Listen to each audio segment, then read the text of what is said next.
महाज्योती योजनेमधून ओबीसीच्या मुलामुलींसाठी, मागासवर्गीयांच्या मुलामुलींसाठी अनेक योजना राबवल्या जातात। त्याच्यातली एक ही पायलट ला बनवण्याचं ट्रेनिंगचं एक योजना राबवली जाते।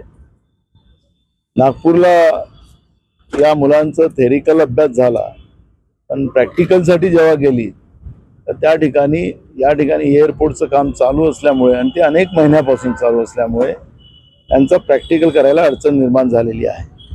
गेल्या 5 महिन्यापासून यांना कुठली ट्रेनिंग दिलं जात नाही। यांना मिनिमम 200 तास फ्लाइंग केल्याशिवाय लायसन्स मिळत नाही आणि तिथूनच मग यांच्या भविष्याचा मार्ग खुलतो।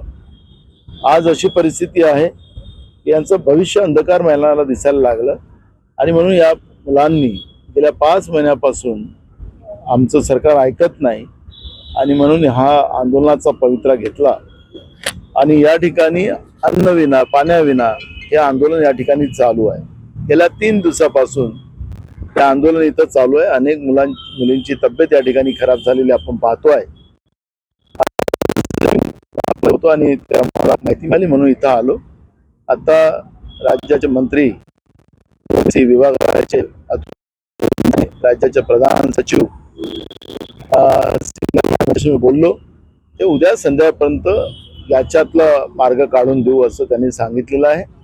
गोंदियामध्ये या मुलांना आणि मुलींना तिथल्या फ्लाइंग क्लबच्या माध्यमातून आम्ही ट्रेनिंग देण्याचा प्रयत्न करू आणि उद्या संध्याकाळपर्यंत याच्यातला निर्णय घेऊ असं आश्वासन दिलेलं आहे।